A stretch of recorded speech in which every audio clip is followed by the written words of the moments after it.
ជាមួយនឹងការមករដូវរបស់ក្មេងស្រីដោយគ្មានការខ្មាស់អៀន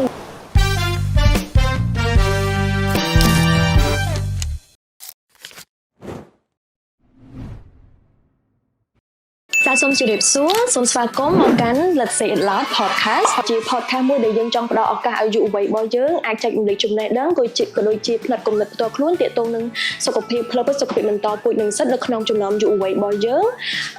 ដោយពុំមានការខ្មាស់អៀនឬក៏ការមាក់ងាយជាដើមហើយថ្ងៃនេះគឺយើងនឹងមានប្រធានបទមួយទៀតដែលជាអេពីសូតទី2ដែលយើងនឹងជជែកជាមួយនឹងភាគីកិត្តិយសរបស់យើងទាក់ទងនឹងផ្នែកគំនិតមួយចំនួនទាក់ទងនឹងការមករដូវរបស់ក្មេងស្រីអញ្ចឹងយើងនឹងមានភាគីកិត្តិយសពីររូបមកចូលរួមជាមួយយើងថ្ងៃនេះអញ្ចឹងយើងនឹងទៅជួបភាគីកិត្តិយសរបស់យើងទាំងអស់គ្នាជំរាបសួរអូនជំរាបសួរបាយចាបងមួយធ្វើដំណើរតាំងពីសៀមរាបត្រូវអត់ចាបងហត់អត់ហត់បងតែអត់អីទេខ្ញុំសប្បាយចិត្តវិញអរគុណច្រើនដល់បាននិយាយគ្នាយើងអាចចាញ់មេគ្នាទៅមកចឹងចាអរគុណច្រើនអ្នកទាំងពីរដែលបានចូលរួមជាមួយជាភ្ញៀវកិត្តិយសរបស់យើងថ្ងៃហ្នឹងអញ្ចឹងសូមឲ្យអូនណែនាំខ្លួនទៅកាន់ប្រិយមិត្តរបស់យើងចា៎ខ្ញុំសូមជម្រាបសួរបងនិងជម្រាបសួរប្រិយមិត្តទាំងអស់គ្នានាងខ្ញុំឈ្មោះរឿនសេណាត់គឺជាតំណាងបណ្ដាញយុវវ័យរៈដើម្បីសុខភាពរបស់អង្គការប្រចាំប្រទេសកម្ពុជាផងដែរខ្ញុំបាទជាជំនួនទៅកាន់បងជំនួននិងប្រិយមិត្តទាំងអស់គ្នាខ្ញុំបាទគឺជាតំណាងបណ្ដាញយុវវ័យរៈដើម្បីសុខភាពដែលហៅថារីនប្រចាំប្រជាជនកម្ពុជាផងដែរអូខេអញ្ចឹងអរគុណច្រើនអ្នកទាំងអស់គ្នាអញ្ចឹងយើងដឹងហើយថ្ងៃនេះយើងនឹងជជែកពិភាក្សាទាំងអស់គ្នាទាក់ទងនឹងផ្នែកគំនិតមួយចំនួននៅការមកដល់របស់ក្មេងស្រីเนาะអញ្ចឹងយើងដឹងហើយថាប្រធានបទសុខភាពពិតជាសំខាន់ដែលទាមទារឲ្យយុវវ័យរបស់យើងត្រូវតែយល់ដឹងក៏ដូចជាការថែទាំខ្លួនបានជាពិសេសគឺយុវវ័យរបស់យើងក្មេងស្រីរបស់យើងដែលតបនឹងពេញវ័យដំបូងហើយការមករដូវអត់មានអីជាគេហៅថារឿងអីទេគឺជារឿងធម្មតាហើយការមកដល់របស់ក្មេងស្រីមួយខែគាត់តែងតែមកមួយដងក្នុងមួយខែអញ្ចឹងខ្ញុំសូមសួរទៅ Kevin តើក្មេងស្រីយើងពេញវ័យនៅក្នុងចន្លោះអាយុណាខ្លះដែរចន្លោះអាយុបាទបងអរគុណមកដល់ជំនួសដោយសារតែជាទូទៅក្មេងស្រីក៏ចាប់ផ្ដើមពេញវ័យពីចន្លោះអាយុ9ឆ្នាំដល់14ឆ្នាំតែអាស្រ័យទៅលើសុខភាពរបស់គាត់ទេហើយនៅក្នុងកាយរបស់គាត់ផ្លាស់ប្ដូរបាត់មិនចឹងហើយដែលខ្ញុំបានបញ្ជាក់ប្រាប់បងអញ្ចឹងវាចន្លោះពី9ដល់14ឆ្នាំចាអរគុណច្រើន Kevin ឥឡូវបកទៅខាងសេណាត់វិញអូនគិតថាពេលដែលក្មេងស្រីគាត់ចាប់ផ្ដើមពេញវ័យដំបូងហ្នឹងតើរូបរាងកាយរបស់គាត់នឹងមានផ្លាស់ប្ដូរអីគេខ្លះដែរចាសម្រាប់ក្មេងស្រីនៅពេលដែលគាត់ចាប់ផ្ដើមពេញវ័យដំបូងគឺពួកគាត់ចាប់ផ្ដើមផ្លាស់ប្ដូររូបរាងកាយរបស់ពួកគាត់អញ្ចឹងមានដូចជាទី1គឺតាគៀកចាប់ផ្ដើមលេខខ្សែទី2គឺមានដោះរោមនៅលើប្រដាប់ភេទជាពិសេសដោះរោមនៅលើរូបរាងកាយហើយនិងប្រដាប់ភេទរបស់គាត់ហើយមិនត្រឹមតែប៉ុណ្ណោះទេពួកគាត់ក៏ដើមទ្រូងរបស់គាត់ចាប់ផ្ដើមផ្លាស់ប្ដូរគឺចាប់ផ្ដើមរេចជាងមុន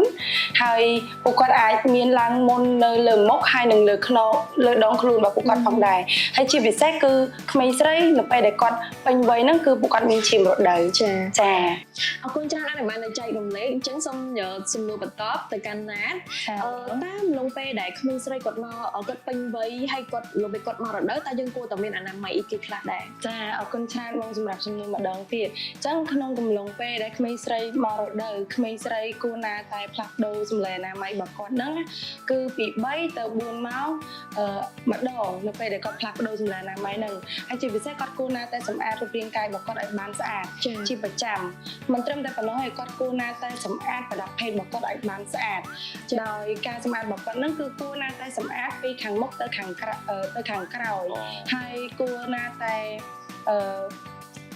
ប្រើសាប៊ូតែផ្នែកខាងក្រៅបានហើយកុំប្រើសាប៊ូហ្នឹងទៅដល់ផ្នែកខាងក្នុងនៃប្រដាប់ភេទរបស់គាត់ចា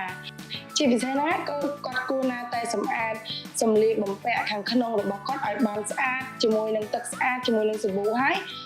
ត្រូវតែដាក់ហាលឲ្យចំជាមួយនឹងកម្ដៅថ្ងៃផងដែរបងដើម្បីឲ្យកម្ដៅថ្ងៃហ្នឹងបានជួយសម្អាតមេរោគសម្រាប់មេរោគដែលជាប់នៅក្នុងសម្លៀកបំពាក់ខាងក្នុងរបស់គាត់អរគុណច្រើនមែនទែនខ្ញុំចាប់អារម្មណ៍ចំណុចដែរណាគាត់បាននិយាយទាក់ទងនឹងការហាលចំពលឺថ្ងៃខ្ញុំជឿជាក់ថាណាត់ផ្ទាល់ដែលគាត់ជាអ្នកធ្វើគេហៅថាធ្វើសកម្ម ភាពអប់រំនៅតាមសហគមន៍បើជាអាចនឹងឃើញថាយុវវ័យគាត់អត់ហ៊ានហាលខោទំនាប់ឬក៏អាវក្នុងរបស់គាត់ហ្នឹងនៅក្នុងពន្លឺថ្ងៃទេអញ្ចឹងពេលខ្លះគាត់យកសរងឬក៏ខោអាវផ្សេងយកមកគ្របពីលើចាអញ្ចឹងនៅពេលដែលពន្លឺព្រះអាទិត្យចេញមកគឺវាអត់ចូលនៅវាបានចាអាចសម្លាប់មេរោគនៅផ្នែកខោអាវខាងក្នុងរបស់គាត់អញ្ចឹងអានឹងវាជាបញ្ហាយើងលើកទឹកចិត្តឲ្យក្មេងស្រីរបស់យើងគឺគាត់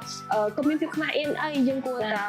ហាលខោអាវរបស់យើងនឹងឲ្យចំពន្លឺថ្ងៃដើម្បីឲ្យសម្រាប់មេរោគនឹងបានល្អចាបងពូនៅក្នុងសហគមន៍ដែលខ្ញុំចុះទៅបរិញ្ញាហ្នឹងគឺក្មេងស្រីដំបងដែលគាត់អត់តាមបានយល់ដឹងតើតងជាមួយនឹងការសម្អាតរូបរាងកាយរបស់ក្មេងស្រីហ្នឹងណាគឺគាត់ពេលដែលគាត់មកហើយគាត់ចាប់ផ្ដើមសម្អាតសម្លៀកបំពាក់ក្នុងចាសម្លៀកបំពាក់ក្នុងរបស់គាត់ហើយគាត់អៀនគាត់អត់ហ៊ានយកទៅហាលនៅខាងក្រៅឲ្យគេឃើញទេព្រោះខ្លាចគេដឹងថាគាត់នឹងពេញវ័យហើយអញ្ចឹងគាត់អត់ហ៊ានយកទៅហាលខាងក្រៅទេគាត់ហាលក្នុងបន្ទប់ទឹកវិញអញ្ចឹងហាលក្នុងបន្ទប់ទឹកវាមានពលឺថ្ងៃណាដែលជ្រៀតចូលអាចសម្រាប់មេរោគទាំងអស់នោះបានទេហើយវាមិនត្រឹមតែប៉ុណ្ណោះវាបង្កអាចនឹងក៏មានផ្សិតឬមានក្លិនអីផ្សេងទៀតចាអញ្ចឹងគួរណាតែសម្អាតឲ្យបានស្អាតហើយហាលឲ្យចំជាមួយនឹងពលឺថ្ងៃអរគុណច្រើនណាស់អញ្ចឹងខ្ញុំសូមបន្តទៅ Kevin វិញតាកតងទៅនឹងក្មេងស្រីព្រោះពេលដែលខ្លះពេលក្មេងស្រីគាត់ពេញវ័យដំបូងគាត់មានភាពភ័យខ្លាចហើយគាត់មានទំនុកចិត្តទេអញ្ចឹងវាជាផ្នែកមួយដែលក្មេងស្រីគាត់អត់ទៅរៀនទេម្លងពេលគាត់មករដូវតែយើងគិតថាគួរតែលើកទឹកចិត្តគាត់មិនទៅដើម្បីឲ្យគាត់អាចទៅរៀនបានទោះបីថ្ងៃហ្នឹងក៏ថ្ងៃគាត់មករដូវក៏ដោយបាទអរគុណសោះសំណួរបងសំណួរហ្នឹងគឺវាចាក់ដោតទៅកាន់ក្មេងស្រីនៅក្នុងបច្ចុប្បន្នហ្នឹងហើយសម្រាប់ខ្ញុំសូមលើកទឹកចិត្តថាពេញផលដើម្បីឲ្យគាត់ទៅរៀនធម្មតាដោយសារតែហ៊ានតែគាត់អត់ចូលរួមក្នុងការរៀនសូត្រគាត់បាត់បង់ចំណេះដឹងណោះខាងបងចុះហើយកាលមកលើណាគេជាគាត់បងចុះជាគាត់ទេក្មេងណាក៏គាត់មកដែរប៉ុន្តែគាត់ថាក្មេងខ្លះគាត់អាយុ9ឆ្នាំទៅក្មេងខ្លះអាយុ14ឆ្នាំទៅគាត់មកដល់អញ្ចឹងទៅបងប៉ុន្តែវាគេអត់គាត់ទេបងហើយក្មេងៗវាគាត់មកដល់ដំបូងគាត់មានអារម្មណ៍ភ័យហើយទាំងក្មេងទាំងបងខ្ញុំទាំងបងគេគ្រប់គ្នាបងគាត់អាចថាភ័យហើយអញ្ចឹងហើយគាត់អត់ហ៊ានទៅរៀនទេប៉ុន្តែសម្រាប់ខ្ញុំជាយុវវ័យម្នាក់ខ្ញុំសូមលើកចិត្តឲ្យគាត់ទៅរៀនចុះប៉ុន្តែការទៅរៀនរបស់គាត់ហ្នឹងគាត់គួរតែមានថាសម្ភារៈតខ្លួនរបស់គាត់ដូចកូនដំបូងដូចមួយណោះបាទកូនថងអញ្ចឹងទៅបងហើយគាត់ខ្ចប់សម្ភារៈណាម៉ាច់របស់គាត់ទៅជាមួយទៅឬគាត់ដាក់ក្នុងដំបូងក៏បានដែរពេលដល់ជាលេងឬក៏ពេលថ្ងៃណាដែលថាពេលភ្លៀងអញ្ចឹងទៅគាត់អាចទៅបន្ទប់សាធារណៈអញ្ចឹងដំបូងគាត់អាចទៅផ្លាស់ប្ដូរហ្នឹងទៅហើយការផ្លាស់ប្ដូរហ្នឹងគឺគាត់ផ្លាស់ប្ដូរ3 4ម៉ោងម្ដងអញ្ចឹងទៅដើម្បីឲ្យសុខភាពរបស់គាត់ល្អអញ្ចឹងអ្វីដែលខ្ញុំលើកទឹកចិត្តហ្នឹងហើយក៏លើកទឹកចិត្តម្ដងហើយម្ដងទៀតគឺបំផុសខ្លួនរបស់ខ្ញុំដើម្បីឲ្យគាត់ហ្នឹងទៅរៀនបាទការទៅរៀនគាត់ទទួលបានចំណេះដឹងហើយគាត់បានសុខភាពល្អផងដែរបាទអរគុណច្រើនKevinហើយខ្ញុំចង់បន្ថែមចំណុចបន្តិចទាក់ទងទៅនឹងក្មេងស្រីខ្ញុំគិតថាដូចKevinក៏បានបញ្ជាក់ចឹងយើងអាចមានប្រទេសស្រីអនាម័យដាក់ជាខ្លួនហើយយើងខ្ចប់កូនកម្ពុកតិចមួយហើយយើងទៅបន្ទប់ទឹកនៅសាលារបស់យើងឬក៏កន្លែងផ្សេងជាសាធារណៈអីចឹងក៏បានដែរព្រោះគិតថាយើងកាន់ទៅក៏មានគេចាប់អារម្មណ៍ថានឹងគេដែរគេមិនដែលសួរថាអានឹងស្អីគេតែយើងគាត់កាន់យូរទឹកក៏មានតែគេសួរហើយវាមានអីខ្មាស់អៀនទេអញ្ចឹងយើង privacy របស់យើងចាអញ្ចឹងអាចផ្លាស់ប្ដូរសម្លេងអនាម័យហើយយើងកុំប្រើមួយប្រទេសក្នុងមួយថ្ងៃអញ្ចឹងវាល្អទេគាត់យើងចង់ឲ្យគាត់នឹងលើកទឹកចិត្តជាពិសេសគឺក្មេងស្រីតែម្ដងគាត់អាចប្រើគេហៅថាផ្លាស់ប្ដូរសម្លេងដោយមានទំនុកចិត្តគាត់អាចផ្លាស់សម្លេងទៅបន្ទប់ទឹករបស់គាត់ដោយក៏មានភាពខ្មាស់អៀនគាត់អាចប្រាប់លោកគ្រូឬក៏កាន់ទៅបន្ទប់ទឹកមែនទេបងវាជារឿងធម្មតាបាទវាជារឿងធម្មជាតិរបស់ក្មេងស្រីអញ្ចឹងហើយយើងគួរណាតែទទួលយកទាំងអស់គ្នាហើយជាក្មេងប្រុសគួរណាតែចូលរួមជាចំណែកមួយដែលយើងជួយដល់ក្មេងស្រីកុំធ្វើឲ្យមានការរើសអើងលើសហគមន៍ឬសង្គមរបស់យើងហ្នឹងចា៎អរគុណច្រើនមែនទែនសូមបកទៅខាងសេណាត់វិញតើក្នុងនាមខ្លួនឯងជាយុវវ័យជា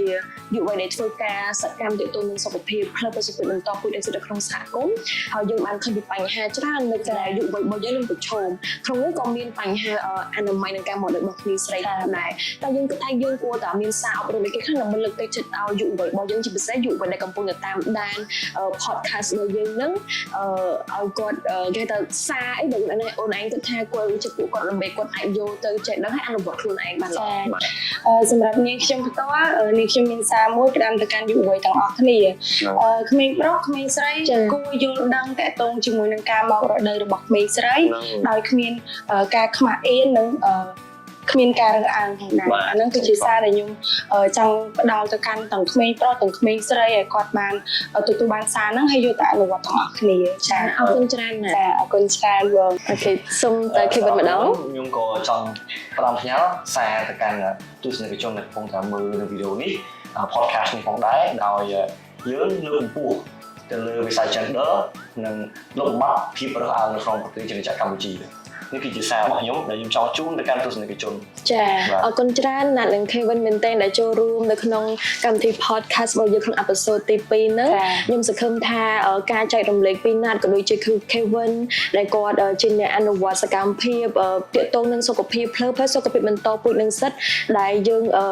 បានឃើញនៅបញ្ហាមួយចំនួនដែលយុវវ័យយើងបានជួបប្រទះហើយប្រធានបទនេះថ្ងៃហ្នឹងខ្ញុំគិតថាវានឹងសំខាន់សម្រាប់ប្រិយមិត្តក៏ដូចជាយុវវ័យរបស់យើងអាចយល់ដឹងបន្ថែមក៏ដូចជាគេហៅជៀសវាងពាក្យពេចន៍ឬក៏ផ្លិតកំណត់អវិជ្ជមានជុំវិញការមរដូវព្រោះការមរដូវរបស់ក្មេងស្រីគឺធម្មតាហើយជាធម្មជាតិហើយក្មេងស្រីតែងតែមរដូវមួយខែម្ដងអញ្ចឹងកុំមានពាក្យពេចន៍ដែលធ្វើដាក់សម្ពាធទៅលើក្មេងស្រីអីឲ្យគាត់មានឱកាសដូចក្មេងប្រុសដែរគាត់ស្មើភាពគាត់អាចទៅរៀនបានលងពេលគាត់មរដូវដូចគ្នាឲ្យគាត់មានទំនុកចិត្តហើយកុំមានការរើសអើងឬក៏គេហៅ bully ឬក៏ពាក្យពេចន៍មួយចំនួនដែលប៉ះពាល់អារម្មណ៍របស់ក្មេងស្រីរបស់យើងដូចគ្នាដែរអញ្ចឹងpodcast របស់យើងថ្ងៃហ្នឹងយើងបានជជែកគ្នាច្រើនហើយមកដល់ទីបញ្ចប់ផងដែរអញ្ចឹងអរគុណជាច្រើនសម្រាប់ប្រិយមិត្តយុវវ័យរបស់យើងទាំងអស់ដែលបានចូលរួមមើលការតាមដានទស្សនា podcast របស់យើងនឹងមានប្រធានបទផ្សេងៗទៀតនៅក្នុងវីដេអូ episode វគ្គក្រោយប៉ុន្តែបើសិនជាយុវវ័យរបស់យើងចង់ឲ្យពួកយើងលើកយកប្រធានបទដែលទាំងអស់គ្នាចង់លើកគេហៅថាចង់ឲ្យពួកខ្ញុំអាចជជែកវែកញែកឬក៏ចែករំលែកចំណេះដឹងទាក់ទងនឹងសុខភាពផ្លូវសុខភាពបន្តពួកអ្នកនរគ្នាអាច comment នៅក្នុងក្រោមវីដេអូឬក៏អ្នកនរគ្នាអាចសរសេរជាគំនិតរបស់ខ្លួនឯងផ្ទាល់ទៅទងការមរដូវនឹងផងដែរម្យ៉ាងវិញទៀតនៅក្នុងអង្គការរបស់យើងក៏មានលេខទូរស័ព្ទដើម្បីប្រឹក្សាយោបល់អំពីសុខភាពផ្លូវសុខភាពបន្តពូជនិងសិទ្ធិដោយពុំមានគិតថ្លៃនោះទេក៏អ្នកនរគ្នាអាចខលពិភាក្សារកការពិភាក្សាទាំងអស់នោះគឺយើងនឹងលាក់ការសម្ងាត់ឲ្យអ្នកទាំងអស់គ្នាហើយអ្នកទាំងអស់គ្នាអាចខលទៅលេខទូរស័ព្ទ3ខ្សែដែលខ្ញុំដាក់នៅខាងលើវីដេអូហ្នឹងជាអ្នកទាំងអស់គ្នាអាចពិភាក្សាប្រឹក្សាជាមួយនឹងអ្នកជំនាញរបស់យើងហើយរកការពិភាក្សាទាំងអស់គឺមានលាក់ការសម្ងាត់ផងដែរអញ្ចឹងយើងទាំង3នាក់សូមអរគុណម្ដងទៀតជួបអ្នកទាំងអស់គ្នាវគ្គក្រោយនៅក្នុងអេពីសូតទី3អរគុណច្រើន